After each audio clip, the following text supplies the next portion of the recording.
Still on justice for Mohbad, my people. Make una come hear update from Adura Mohbad brother.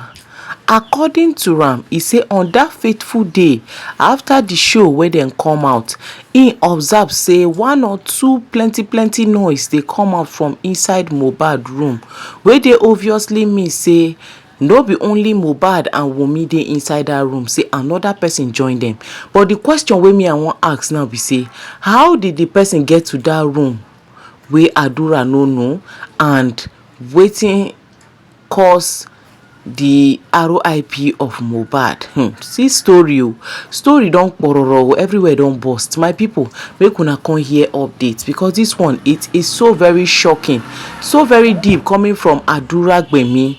How come he no talk all this one since now wey 30-second video don come out? They find who and who they want chook am for him, as in they won't put the whole matter for him head before the coming of the nurse. So now they talk say noise dey happen there. Before you know, Adura say in hear other sound apart from Wunmi and Mohbad, say another person dey there. My people, make una come hear matter. This is so shocking.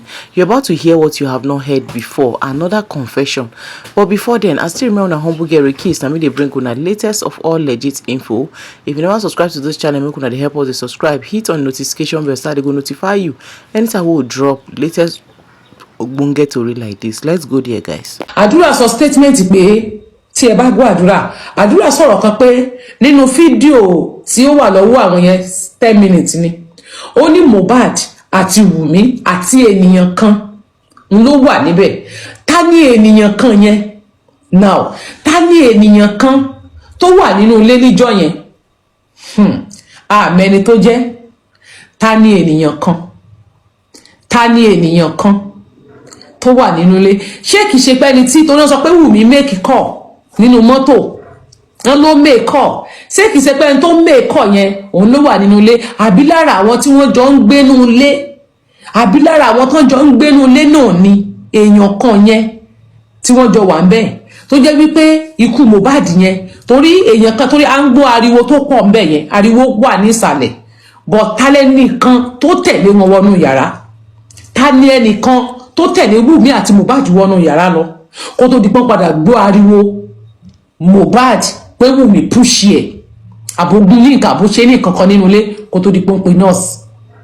Ta ni ènìyàn kan?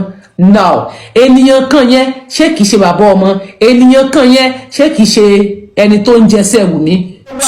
Bàbá Mohbad sọ kìíní kan, ó ní àlè ló pa Mohbad. Who is àlè tó pa Mohbad? Ṣé àlè yẹn ni ènìyàn kan? Ṣé àlè tí bàbá Mohbad ń sọ nípa ẹ̀ pé àlè ló pa Mohbad? Àlè ló pa Mohbad. Tí wọ́n bá ṣe DNA test máa sọ àlè tó pa ọmọ mi. Àlè ló pa Mohbad. Ọmọ tèmi ò ní kú, ọmọ ìwọ tó ń wò mí fún rere lẹ́ni ọmọ yín ò ní kú. Ó ní àlè ló pa Mohbad. Ẹ jẹ́ ká mọ̀ 2 + 2. Ẹ jẹ́ ká calculate ẹ̀. Ẹ jẹ́ ká calculate ohun tí bàbá Mohbad sọ. Ẹ jẹ́ ká calculate ẹ̀. A máa calculate ẹ̀ sí. Ẹ bá mi double tap screen yín. Bàbá Mohbad sọ pé àlè ló pa Mohbad. Àlè. Ó dárúkọ àlè. Now, Adura sọ wípé Mohbad, Wunmi with plus one person tí ò ní orúkọ tó jẹ́ pé àwọn ò fẹ́ dárúkọ ẹ̀ ń lẹni tó wà pẹ̀lú Wunmi nínú ilé. Mohbad àti Wunmi ń ló wà nínú ilé. Bàbá dẹ̀ ń tẹnu mọ́ pé àlè ló pa Mohbad. Whereas ń tàdẹ̀gbọ́ ni pé Wunmi àti Mohbad ló ní issue. Wunmi plus Mohbad ló ní issue. Now, who is èèyàn kan? Èèyàn kan tí bàbá dárúkọ rẹ̀. Èèyàn kan tí Adura dárúkọ. Adura ní Wunmi àti Mohbad wọ́n ní issue nínú ilé ni wọ́n jà. Bàbá ní àlè ló pa Mohbad. Nínú recent interview tí bàbá ṣe. Bàbá sọ nínú recent interview yẹn wípé àlè ló pa. Let's advance. And they refuse to do the right thing. I think I recorded part of it, but it is mixed. You guys should just listen. You guys should listen for information anymore when they were in the critical thinking group. Anytime they mention to hack or to do full forensic, buy your life, your daddy confused. Go there. Mr. Everyone doesn't want to put money down. Thinking group. But the most baffling one is him mentioning that we are the one behind every idea that legal team is acting on. Petcade made it clear yesterday. How crazy. They are the one telling legal team what to do. They are the brain behind the legal team. I was embarrassed. Right now is because of how can you be the brain behind the legal team? And legal team should be the brain behind everything. You see that? Boki will be part of them. They are not just mentioning her. She will be part of them. They will soon mention her, of course. Boki will be part of them. Let me hold on. Let me let me look for where that guy said it. Hold on. Just continue talking. Yes. All Joma one in a group for me. But there's a phone. So I'm trying to shift it forward. You know how Bukky JC planned a coup. It was before our eyes. Just that most of us were it was what we wanted, that they should reshuffle the legal team. But if you look at how that thing played, you realize they break up the chairman group. The chairman and all that group, they dissolved it and created a new group that same day. A new group involving Young Daddy, Olaide, Bayo, all of them. They took Bayo away from us. I'm sure this lady would have been with them, Soma. Now shame make her run come out. Shame now make Soma no fit come around again. You see how they chase people out of this case. Shame. Because you know that if she comes back here, that she won't be able to take it. Shame. Make Soma run away. You see what that guy said?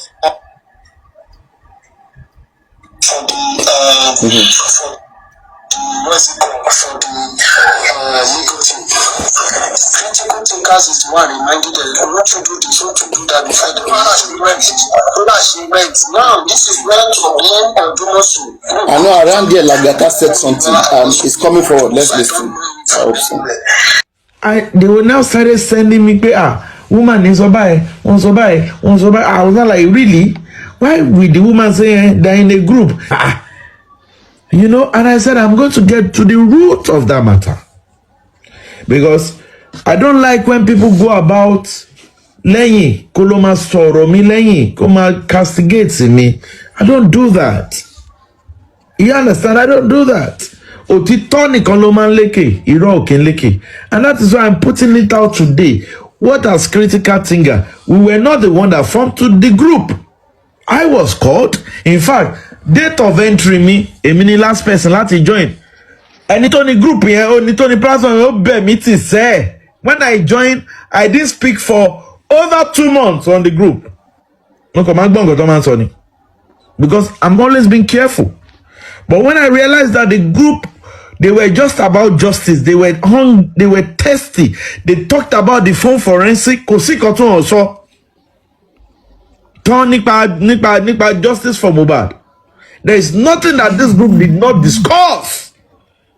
And I state extensively, authoritatively, there is nothing that they did not discuss. In fact, to some extent, but let me say it, they went out of their own shores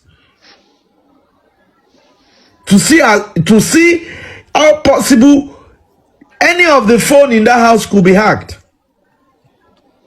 What are you saying? You got to face when Mama Jack and Mama Tiwaso, and you call them Haba, bro. It should not be you. It shouldn't be you. It shouldn't be you at all. But like I'm still saying it, I still want him to come up, because tomorrow he will be like, one send this show, one screen record they send this show. I know he has plenty fake accounts, and I can tell authoritatively that the day of this fake account show will be different. Not tonight. He's here, he's listening. So he should not come and say, "Won't record the phone." Come and tell us how critical thinkers are cult members, how Bayo is a cultist, how this and that you've been saying. Come and say it. It's simple. I've always said it that ìṣòro kan tí mo ní ni pé mi ò lè stand the anti-justice. And I cannot cry more than the bereaved. If Baba Mohbad today, tí Baba Mohbad bá sọ pé I don't want Sanshitu again. Kò sí èmi o, Honorable York Daddy. I stand with the man 100%. If he says that I'm not with so person again today, I stand with him. And that will be my position. If he has said that he's not with Odumosu, I have had conversation with Odumosu in the past. But if Baba sọ pé òun bá Odumosu ṣe, I respect it and I move on. Èmi kọ́ lọ́mọ ẹkú náà. Baba Mohbad lọ́mọ ẹkú. Olómọ nǹkan tó rí tó sọ pé òun bá yé ṣe mọ́. So tó bá sọ pé òun bá yé ṣe, ṣé mo máa lọ kiri ni pé kíní ni? Ṣé bọ́n lọ òun ló sanwó ẹ̀ náà? He who pays the piper dictates the tune. I've never seen when you pay for a professional services and the professional becomes your oga. No. As a professional that I am, giving me brief, I will develop whatever your brief that you gave to me, and I'm going to work on it. To bá dẹ̀ sọ fún mi pé ọ̀gá wa ilé tó ṣe ti tó, I'm no longer need your service. Mi ò lè kú síbẹ̀ now. I move on. So why will he be crying that when they used to talk? I Honorable York Daddy, have spoken with Odumosu before. And I make it bold to tell you that I, Honorable York Daddy, was the person that told Odumosu that Darosha embalmed Mohbad ní March. Kótó di pé wọ́n sọ pé kótó di pé Mama Yeti ló etu òun ló sọ pé ló máa write up petition to máa send ẹ̀ sí Odumosu. What are you saying? So if Baba Mohbad said he's no longer with him, why are you crying more than the bereaved? I cannot cry more than the bereaved. I moved on. But the issue of this cultist, you can't stand and you go on platforms and you be saying things that defames people's character. No, it can never be done. Because the same Odumosu, tí bá gbé recording yẹn tí mo bá lọ fún Odumosu pé this person might like my name online calling me cultist. Odumosu might take action. Mo máa sanwó fún Odumosu ni now. He will take it up against you.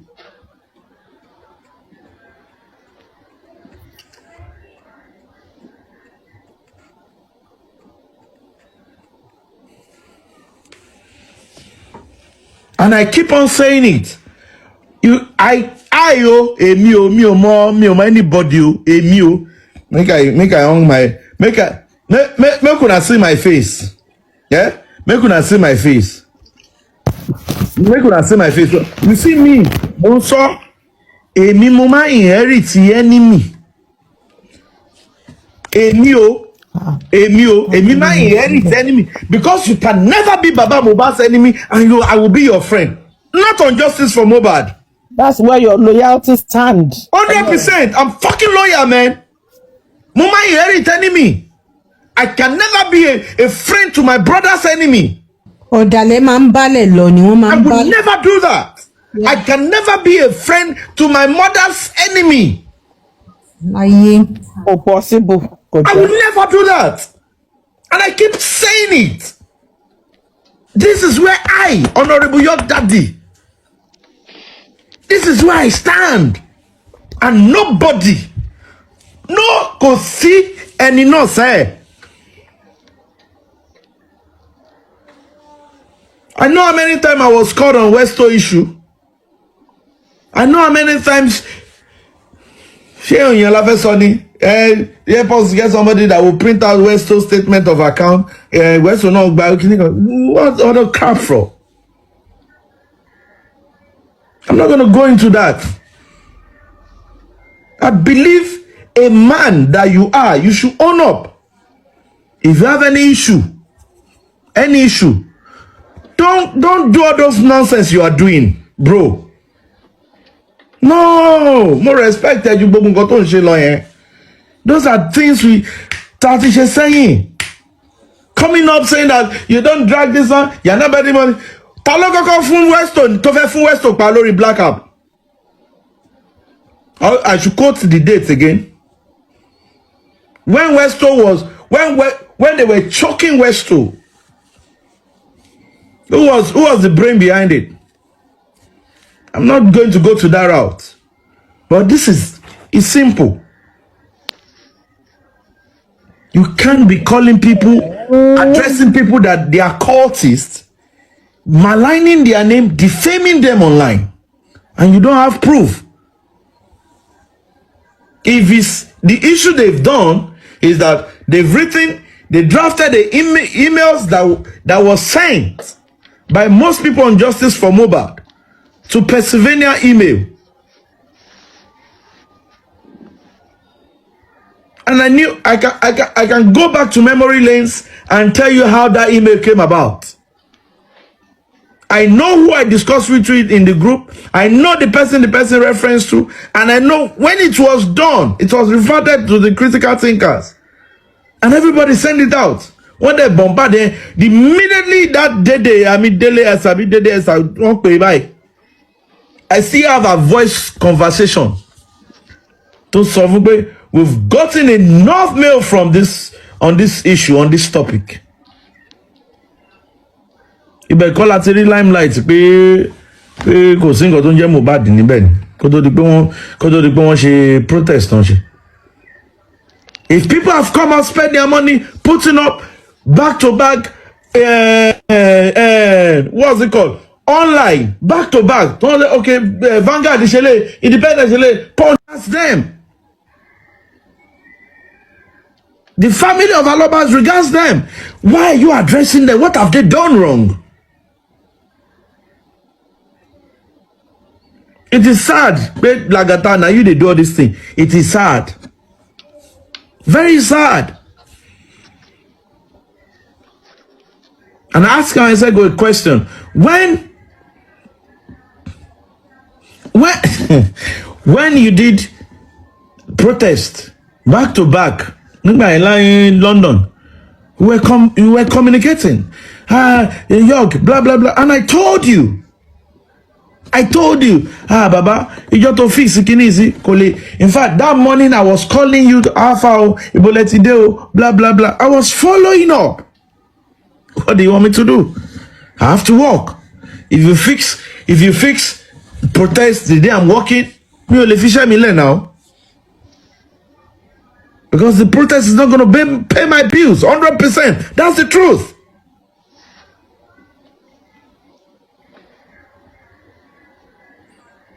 So why all this shenanigan? Tí Baba Mohbad bá sọ pé òun bó Òdùmọ̀ṣù ṣe léni, tí bí Baba Mohbad lórí pé irun kún Òdùmọ̀ṣù wa bá mi gẹ́, it should not be anybody's headache. We should always learn to move on. We should always learn to move on.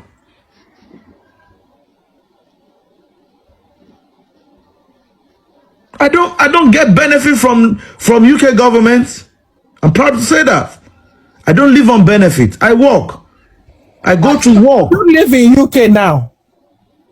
Kútọ́nù ló wà ọkùnrin yóò, you be married. You be Kútọ́nù. I dey Kútọ́nù night.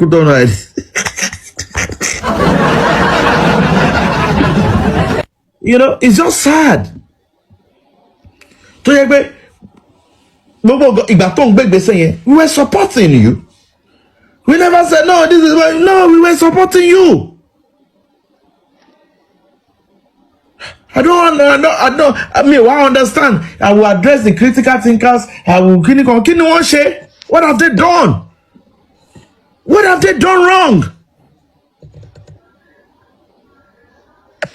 Àní nígbà tí Kàrímọ́ sọ pé gbogbo àwọn tó wà nínú justice tá à ń rò pé èèyàn ni wọ́n, ipe tóun bá tú wọn síta mọ́ wò pé ọmọdé yìí ògùn apá ìdánù. Irianu. I have a recording that Karimo was talking trash about Lagata. Nígbà tí Lagata lọ sórí platform ẹ̀. I have it on my phone. What are you saying? Ọ̀bàlẹ̀ ọ̀dàlẹ̀ I have it on my phone. Tó bá fẹ́ ká tún síta ni ká tún síta.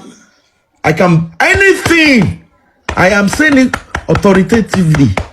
Gbogbo nǹkan tó lúkàlùkù bá ṣe ní justice ó máa kó. Olùwà tó ń bẹ̀tẹ̀ mi ẹ̀ bẹ̀. What crap is that? Anybody that come for Baba Mohbad, why is it that you've never called one single person? You don't know their name, ni? You've never called one single person out. On the same platform with them, where they are maligning Baba Mohbad. And you people will comfortably Emma Joko, what the mama boo Baba yen? And the mama sọ wípé ẹ̀ ń jà fún. Èmi máa ń sọ mo máa ń tún sọ o. Yèyé bọ́ba gún àmọ́ máa ń yẹ̀ rí tẹ́ni mi o. Mi ò lè parọ́ tàn yín o. That's what I do for a living. Mo máa ń yẹ̀ rí. Tẹ́ bá jẹ́ ọ̀rẹ́ mi, tí Barrister Ọláìdé bá jẹ́ ọ̀tá yín, ọ̀tá mi ni Barrister Ọláìdé. Èmi máa ń yẹ̀ rí tẹ́ni mi ni. Bó ṣe yẹ kó wà nìyẹn. Bó ṣe yẹ kó wà nìyẹn. I inherit enemy for a living. Àdẹ̀wà ń gbọ́ mi ò lọ́ta o. Ó lọ́ta báwo? There was a day that somebody to stand for justice. Come my line ẹnìkan. Are you not tired of this fight? Mama ọ̀gá tí mo ta dúró me I dey always hear it when Ẹgbẹ́ yín wo? I'm waiting for him. I'm still saying it because Bayo Billion told me that he was going to take it up legally. Èmi mo sọ pé no, don't go that route. Bayo Billion say pé ṣé mo mọ̀ kó mà line orúkọ ni pé báwo ló ṣe máa pe orúkọ pé òun cultist kíní kan lórí social space, and that's Bayo's Billion's name. Bayo Billion orúkọ ẹ̀ gangan ló jẹ́ kó ń lo nickname. Onítọ̀ family òun bá gbọ́ pé òun join court báyìí ó nígbà tó wọn school òun join arúgbára náà fẹ́ẹ́ Ẹ kó take up o. Ẹ jọ̀ọ́ o, internet never forget o. I was the one that pleaded with him that Bayo don't plead. We do everything to Àwọn kọ̀ọ̀kan wà tí wọ́n lè protect plead fún. àwọn kọ̀ọ̀kan wà tí yóò lè bẹ̀rẹ̀ fún. No.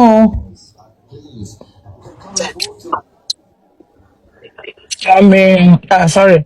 Honorable York, Daddy, calm down, please. Calm down, please. I know you are hungry. Talk barrister tí o ní chamber. Agbọ́pọ̀ ti ní chamber lọ́dún yìí. I want to talk. Chamber o positive vibe láwa o, no negative. Talk barrister, talk, go ahead. No, mo ṣe inú ẹ sọ ọmọkọ rẹ. Ṣé mi ló mú ṣeré? I mean, I be okay. Anyways, I've been driving since, and there's one thing I would like to say here, because Ombo àwọn landed. Sherry, everybody tó wà bí ẹ má bínú o. And I understand. I don't know. Maybe. I má bínú o. Sorry. And about Lagata, I remembered I was trying to caution him. Though I don't know that things has really gone this way. I was on his platform yesterday. I met him on another platform maybe about 4 days ago. And there's this word that was coming out of his mouth. He's been saying it for a long time. I cannot hear someone anymore. When I heard it, it doesn't sit well with me. I now said, Lagata, why is it that every time, anywhere you go, you say you don't want to inherit someone's enemy? What's the meaning of that? He was trying to explain to me. I now said, saying that to me, and that's the way I see it. I said to me, you already created an enemy. Because if someone called you and said, Lagata, this person is doing this to this person, if you don't want to join the person that tell you, this, please mute this man. If this person is telling you, this is happening here, you don't have to do this, let us do. If you don't want to do, you don't have to come to another person's platform and begin to say you don't want to inherit someone's enemy. That word, to me, means you have already created another enemy for yourself. Because the person you are trying to sub to will see you as his enemy, and you will see the person as your enemy. And if that person already know you are his enemy or her enemy, he's not coming to you to come and say, this person is doing this and it doesn't align with justice for the true justice seeker. I was trying to make him understand. I still go there today. But with what I'm hearing here and what I see with my eyes, that Lagata put down as comments, it speaks a lot of volume to me personally. Because I heard about critical thinker from where they say Mommy Rich Grace was their leader. And I didn't even go for that because I don't know what they are doing and I don't know anybody there. My own is we want justice. Let us come together and fight this government and people that is standing in the way of justice. Now, when I said critical thinker, and today now I heard what they are doing, and what they are doing is just for us to be able to sensitize the public so that they know that we are still talking about justice for Mohbad. Will I be angry with that because I was not involved? No. I will never be angry because anyhow, anywhere I can put my one point, what the word of my mouth, my presence, so that we can seek justice should be what will bring joy to my heart. But for Lagata to say, is Lagata an enemy to justice for Mohbad? And every time you are talking, because you might be anywhere listening, Lagata, you'll be causing yourself that whatever you say in this justice, God will reward you according to what you do. Sometimes I say amen, but sometimes I don't even pay attention because there are things that we need to look into. This morning, it takes me more than 45 minutes to be able to tell Agatha that don't say you cannot inherit anybody's enemy. If someone comes to me, I still say it, I say it, I say, if someone comes to me and tell me, oh, let us go and drag Yeti on my platform, and I know I don't want to do it, I say, okay, go. I will meet you in your own platform to come and drag Mommy Yeti. If the person did not go, then we will not drag the person. Let him understand the law, but for him to go and write this. And I remember someone say something that, oh, Lagata was on Karimo platform. And Karimo was dragging Baba Mohbad. He didn't tell Karimo to stop. I remember someone saying, maybe this morning or a day or 2 days before now. And there's another thing I forgot to ask him. Because I wanted to talk about Odumosu on that platform this morning. And he shut me down that, oh, you can, I don't want to. I say, I'm not going to disrespect or malign his character. But what he did wrong is what I want to pinpoint. If someone tells you that there is 23 or 25 page judgments from the magistrate towards DNA, he said, as a lawyer to the person,